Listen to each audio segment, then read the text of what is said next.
Hello everyone, I'm really happy to having you today to this new episode of podcast, Les Entrepreneurs Éveillés. It's for me like a new experience, like to be honest, to do it like in English here in Bali. So you can hear the rain in the background noise, and that's okay because it will be like the charm of this episode with my friend Todd here. So I met Todd here in Bali, and something like was germing in me. I mean, like to create like new content in English, plus to focus on people that are transitioning in life, and it is what Todd are in the moment. So maybe Todd, welcome in my podcast. Hi, bonjour. Yeah. Yeah, I was gonna say I'm bringing Who are the British weather with me. Clearly. Yeah. Who am I? I am a reborn human being at the moment. Yeah, going through, like you say, this transition in life. Yeah. I'm just really rediscovering what it means to be myself and believe in that as well. So yeah, it's a crazy thing. I've gone from being a hairdresser for 17 years to now moving into like meditation, teaching and yoga, teaching, guiding. So it's all very new, but very exciting. So tell me more about, how the thing went. I mean, like 6 months before you were like back in London. Mm-hmm. So how this plan like was creating? So Cambridge. Cambridge, sorry.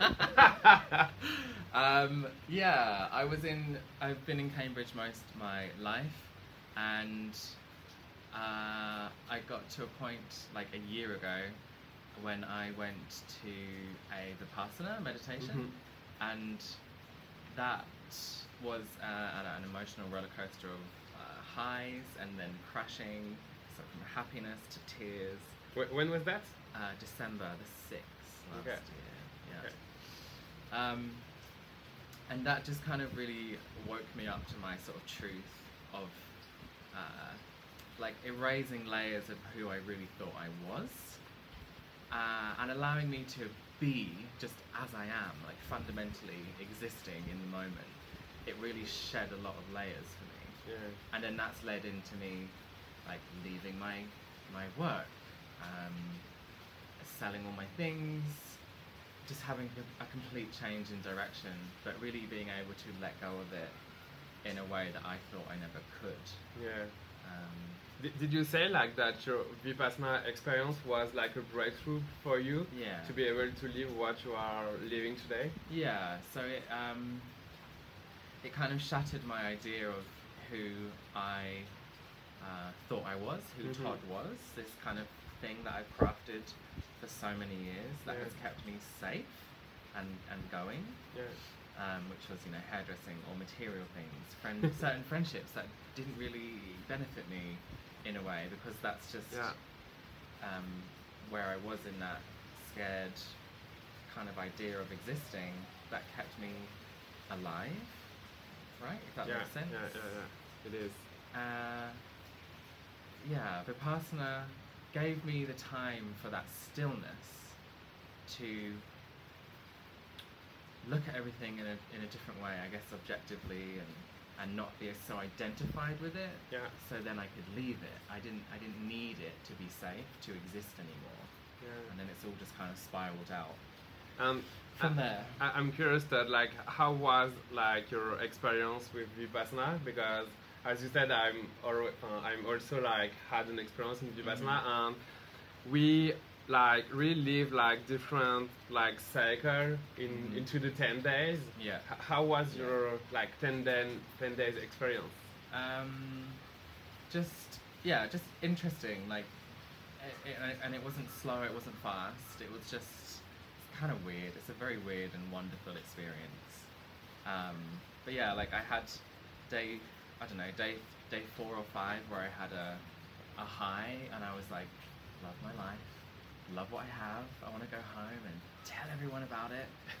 And then 2 days later I had like a crashing low, and all these things came up, like upsets from when I've been very young, and ideas of, again, who I thought I needed to be, just like came and hit me.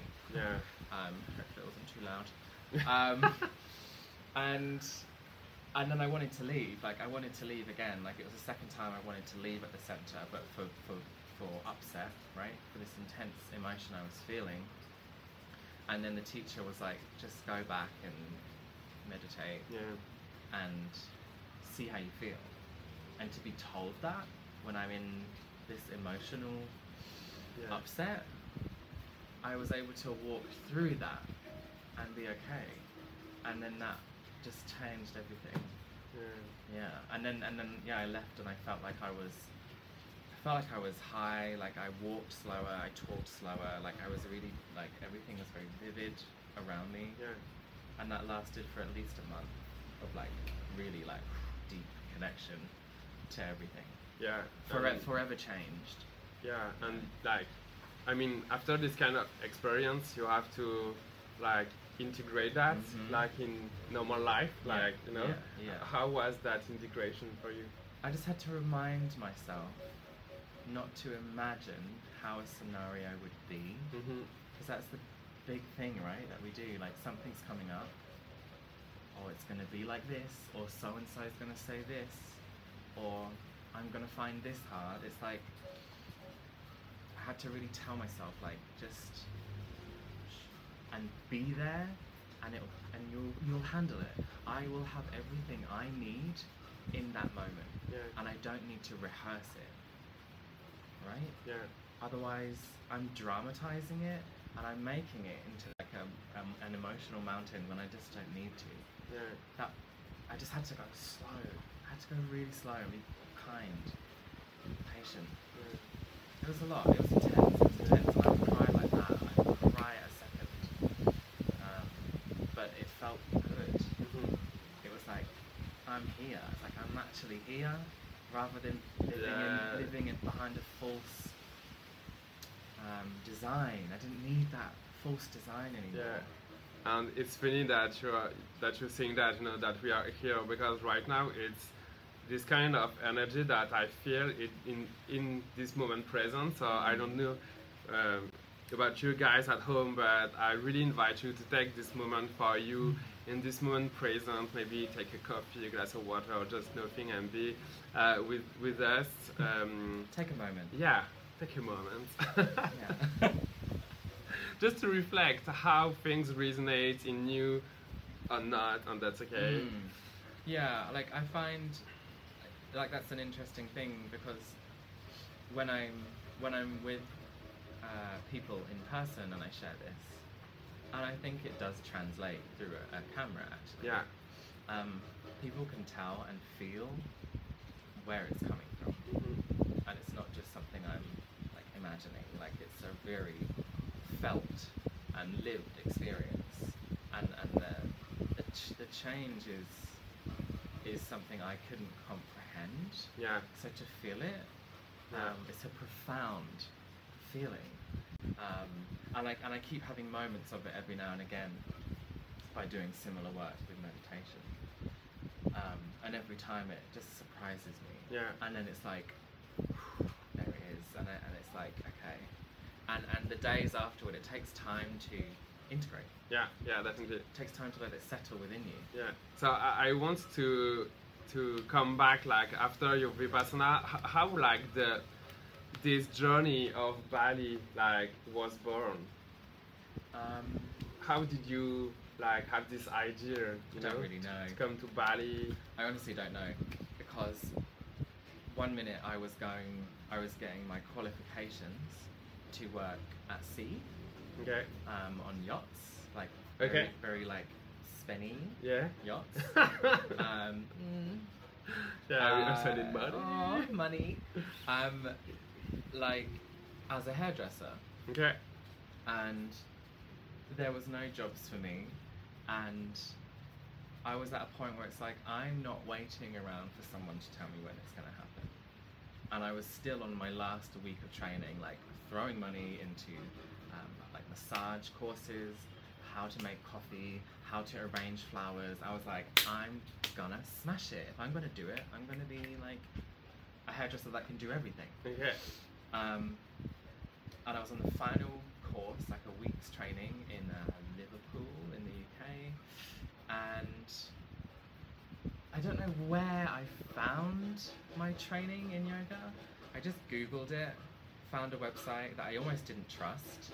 Okay. It looked kind of so like, wow, come and do this incredible experience and change your life. And I was like, with yoga. Yeah, exactly. Kind of like, using 100 like training yoga. It's like, what's it gonna be like? You know, I had no idea. And I do yoga, but I hardly did it. I really hardly did it before this. And I just booked it, and then I was like, I've just sent £2,000 to something I don't trust. I was like, oh, I hope it's genuine, and I hope it works out. But then as soon as I booked that, I was shaking. I was like, oh my god, like. And in the other side of the world, I mean. Yeah, no pressure. I know. But then it was like, that's it. Like from that moment, I could quit my job. I could like pick a date to finish and sell all my stuff. Wow. Start saying like goodbye to friends, but I didn't want to make a big thing about it. Yeah. I didn't want like a big leaving do. I don't think I did a leaving do. Can't remember. And I was just like, I'm just gonna go, bye, and sold everything, and it was so nice. And then that was it.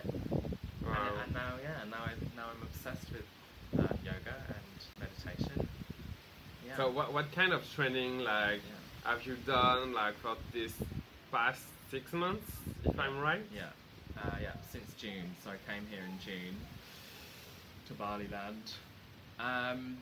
I did my 200-hour yoga training, like yoga teacher training, and then oh my god, what did I do?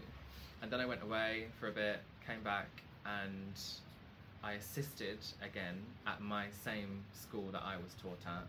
So I got to be like yoga, yeah, but in assistance. Yeah, so I kind of got to be halfway between student and teacher. Yeah, okay. And I got to guide others, which was really beautiful.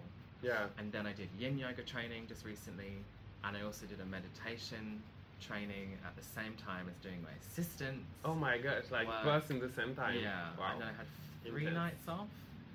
Okay. And then I went straight into yin yoga and Chinese medicine. So yeah, I don't hold back when I want to do something. Yeah. What's like? I'm sure that there are plenty, but which is your highlights? My highlights. Yeah.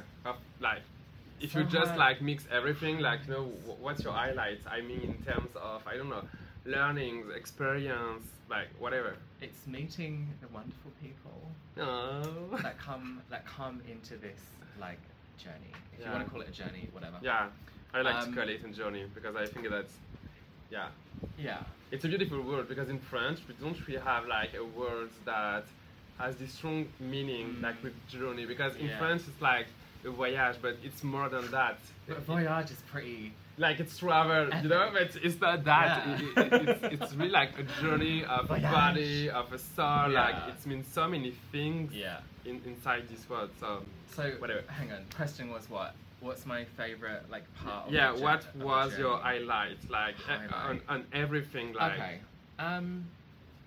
It's discovering the power I have and believing in it, and that came from doing like the meditation, yoga, like just being in these moments and having these breakthroughs that come out of nowhere, and then I see the world differently, and then I meet people that are more attuned with me, and that is golden.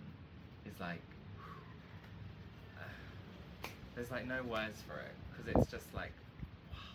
And it's a feeling, it's a sensation, and it feels really like truthful and pure. It's given me the ability and allowance to really live like as I can, and as I've like almost always known, but I've always been afraid to be that. So it's never, it's a culmination of so many things that have come together. I can't just be like, what's one? Yeah, no, sure. you know? Yeah, that was the next question that just came through. It's like, you know, if you see the Todd like 6 months before and now, what are you proud of? What am I proud of? It's kind of like a year, like the Todd from a year ago, because before Vipassana, I was like asleep, in a sense. I saw beauty in the world. Could you explain what it means for you now? Because you have this awareness of being asleep. What's it look like for you? Because we tend to speak like that, but most of the people, and maybe it will resonate in you, and that's okay, because there is no place here for judgment, but it's more like, I don't know, like, you know, highlights or things just to maybe just realize that we are asleep or not, you know? It's hard because you'll know it when you experience it, which sounds like a way of like, almost like not answering it, because it's such a powerful thing to realize. Just my understanding of existence changed. It's really big stuff. Like my understanding of existence totally switched with Vipassana, because Vipassana explains like the impermanence of everything. Like everything is just atoms and vibrations and stuff. And then yoga explained it like this as well. Like it all kind of aligned, and I was like, just like feeling it. So before, going back to the sleep thing, it honestly is like Todd BV before Vipassana and Todd AV after Vipassana. Genuinely, because like I still saw beauty in the world before, and I would have moments where I would come into such a conscious awareness, and the feeling would be profound, and my mind would be really quiet. Again, like it's so hard to explain, like you'll know it if you felt it, and if you haven't, just keep going and be patient, because it happens. And anyway, we have these fleeting moments where it does happen, and I've had it in the past, and I would talk to my brother about it and be like, my understanding of stuff right now is like, wow. And I would just understand and have this like wisdom and clarity that came from like nowhere, but then it would be gone. And I'd find it quite devastating, because I felt so good and at ease, but then it would just be gone. And it's like, I explain it, before Vipassana was like having a tape in, or like a CD that was running of Todd, like Todd was that disc, right? Which has been written since I was tiny, and then Vipassana came and ejected it, and then I didn't need to play it anymore. So then I was seeing everything without filters. Like I've walked down the same road 100 times, but when I walked down it again after Vipassana, it was like, wow, like I'm seeing it for the first time. I'm seeing the way the street curves around the corner, and it was truly like, wow. A supermarket made of glass, which is just like a supermarket, but in the sunshine, I was like, wow. I was like, look at this like wall of like glass, which is like lighting up, and it was like, whoa. And it's just a supermarket. I told a client of mine in the hairdressing, and she was just like, shut up. And I was like, no, I know, it sounds stupid, but trust me.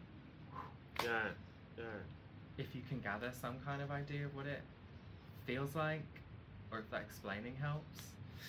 Sure. Yeah. So if we come back now to like, what are you really like proud of yourself, you know? Like between 6 months ago and now?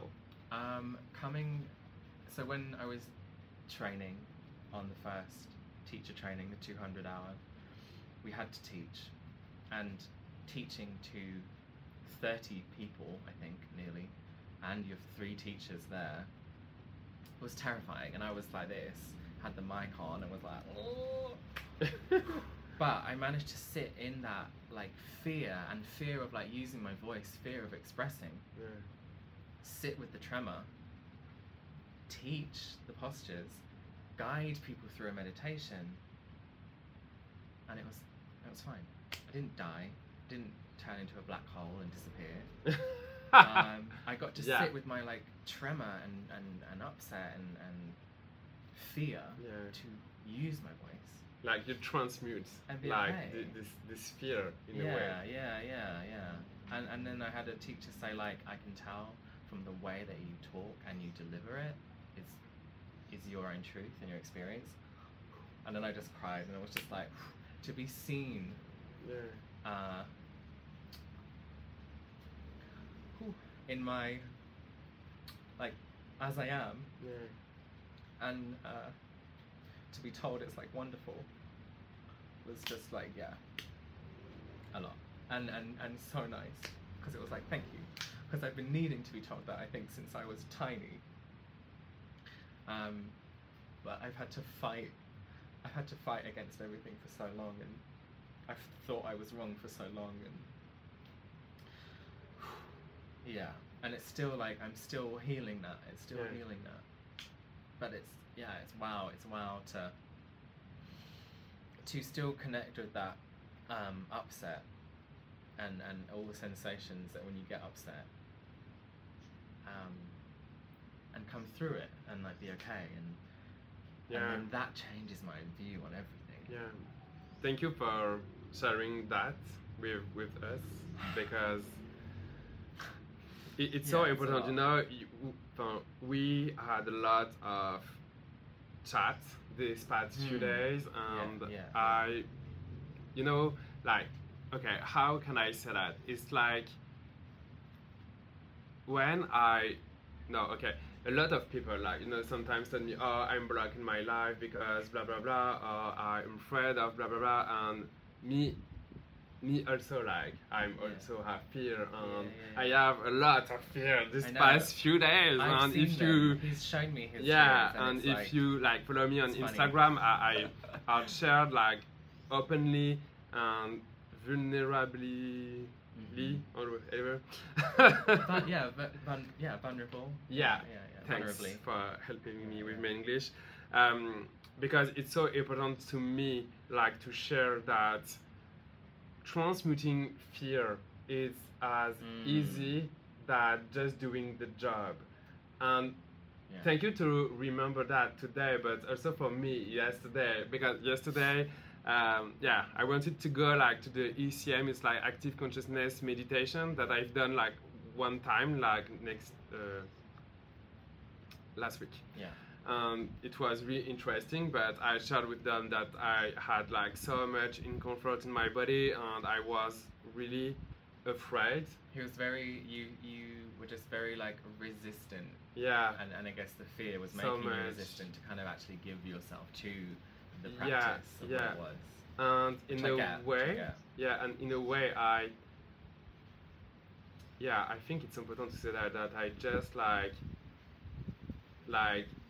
abandoned, like, you know, my inner power to this fear, because I didn't want to do the work. Did you say you were abundant to your inner fear? Yeah, like my inner power. Because I just gave it up, you know. And now I don't want to do the job in a way, because it is a job, you know. And if you are living what you are living right now, like, you have everything to be proud of yourself, because like it's a fucking job. Oh my god, like doing this work.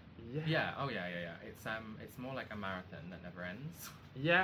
Because it's just, you can just keep going, and if you want to kind of stop, you can, and then you can kind of just you can stop, but it's so delicious to keep going, because the way you get to see life and be peaceful and have stillness in here, like, you can be anywhere and be at so much ease, but it is painful, it is high, it is low, and you'll cry when you least expect it, but it's like, cry, give it.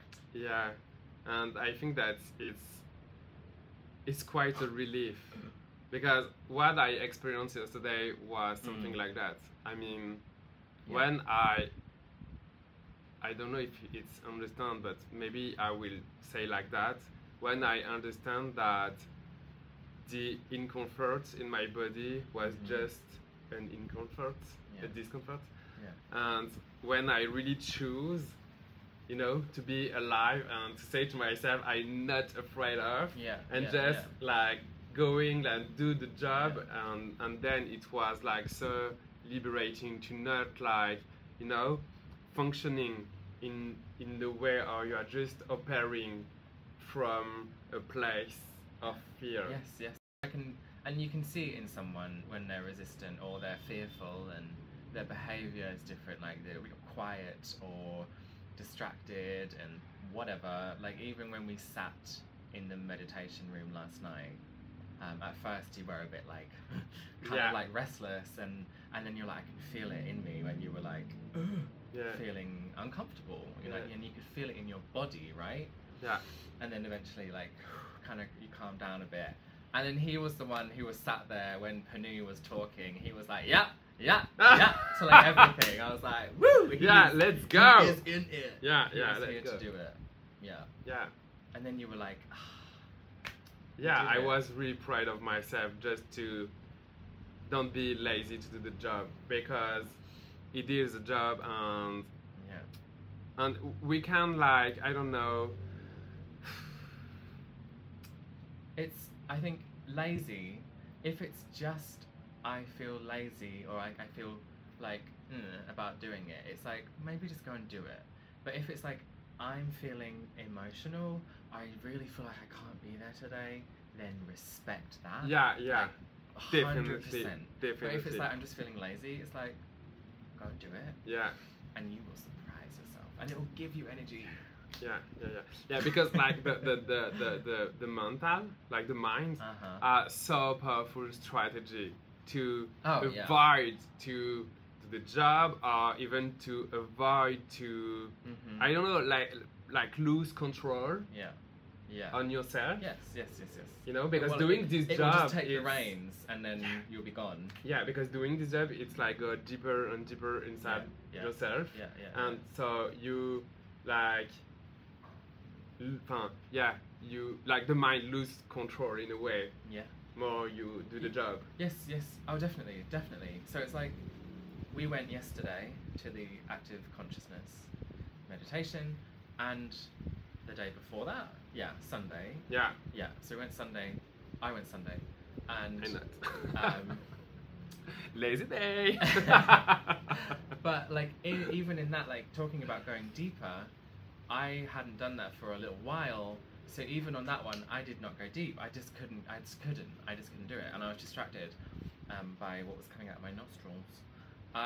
But then yesterday, because I've already done it the day before, it was like a warm up.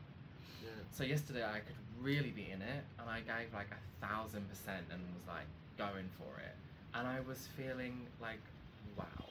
But it takes that going deeper. Like my mind had a stronger control over me the day before that, but then it had softened, and then when I was in it yesterday, it was like, no, I can leave the mind out of this, and I can really be in it. The impact is, you have to keep doing it, like working a muscle. If you're not working that muscle, it will just deteriorate. It'll atrophy. That's right. So, So, Todd, you sadly are leaving Bali at the end of this week. Well, sadly for me, but happily for you, for your next mixed bag of feelings. Part of your life. Like you will like experience like all this thing in this other world. So how do you feel about that? I've gone through a roller coaster with that as well. How do I feel about it? I feel okay. Like now I feel okay. I'm excited to see the land of England. And it's, I think I might have said it to you maybe already. I'm looking at it as not going back or going home, because it's like nowhere's really home anymore. I'm just gonna go visit that place. Yeah. That place. Visit the land and look at it with a fresh view, and not be like, this is the same old place I've been, like the same old, you know? Yeah. So I just need to keep that in mind. My intention has to be, look at it fresh. Yeah. Yeah. And what's your plan there, if you are any? Teach some idea. Go with the flow. Teach some yoga, meditation. Just see friends. I'm gonna cut some hair, which is always a bit strange, seeing as I really did leave it in May. You can mix things, as we can say, like haircut, meditation, yeah, exactly. So maybe something like that. A new style. Yeah. Third style. So yeah, we'll see. It's gonna be Christmas, so that'll be nice. I'm just going back because I want to put to test everything that I've learned in the last year. Like, it's a lot. Yeah. And especially in the last 6 months, because that's been like the deepest work. And I'm going back to a place which is full of, it has an abundance of triggers. Yeah. So abundance can be in many ways in life. Yeah, it'll be the truest test. But I'm looking forward to that, and just trying to like breathe and meditate. I've got the tools, I just need to use them. Yeah. And then we'll see. I'm gonna go with the flow and see what happens. Yeah. Yeah. And maybe I see you again in Bali next year. Yeah, I know. Who knows? We never know. Yeah. So yeah, I wish you the best for this new adventure. Thanks. Thank you for your time to sharing your learnings, your experience on the podcast. And same to you though, like same for your time and your energy. Like, he's a wonderful human. And I was thinking yesterday, like, I really just want to say, like, it's an honor. It's such an honor to know you, to have connected with you. Yeah, very, very special, and it's just nice to be around you. And talk. We have so much to say, which is nice. Yeah, thank you. I'm so grateful also, like, for the opportunity to meet you and to have like all those conversations. And that's why, guys, I had this idea to create like this episode with Todd. It's like just to sharing with you, like it's just a piece, a bit of all our conversation. Yeah, and there's a lot. And I'm really curious about how do you think about this episode. Is there some stuff that resonate in you? So please leave a comment below, and if you are listening on YouTube or if you are listening on Spotify or whatever, do not hesitate to let 5 stars or whatever to share this episode if you want, if you think that it will, I don't know, brings awareness to someone. We never know. Yeah, you can stalk me on Instagram as well. Yeah, so thank you for saying that. So you will find like the info on Todd, like in the description, like the Instagram, the TikTok. Oh my god. You will see. I have meditations online as well. There's so much. So much. There is so much that you can like discover like with Todd, and I'm also really curious because it's the first episode in English on this podcast, okay? So please let me know if you enjoy that. If you are French, is that okay with the subtitle or whatever? Do not hesitate to tell me, and I'm sure that it will be more episodes in English, I think, because it's really resonating me, and it's also allow myself, but it's also like allow yourself, guys, to discover like more people in the world and new beautiful soul as Todd, or maybe practice, because maybe I won't ask Peru to do a podcast. Why not? You know, to speak about Oh my god, that'd be amazing. Speak about active consciousness meditation. I think it would be like so amazing. That'd be so good. So I don't know. I put that in the universe. We will see. So thank you, Todd, again for welcoming me in your villa in Bali. Hello, my villa. My villa. I've got to enjoy it while it lasts. And thank you guys also to listening all this episode. And again, please do not hesitate to comment, to write on Instagram to Todd, or to me just to share your thought or whatever. So thank you so much. Yeah, and I hope that we can talk again, even when we're other side of the world. Yeah, I'm sure we can do it. Yeah, exactly. So anyway. yeah, thank you again, and hopefully maybe see you like next week on a new episode of Les Entrepreneurs Éveillés. Bye.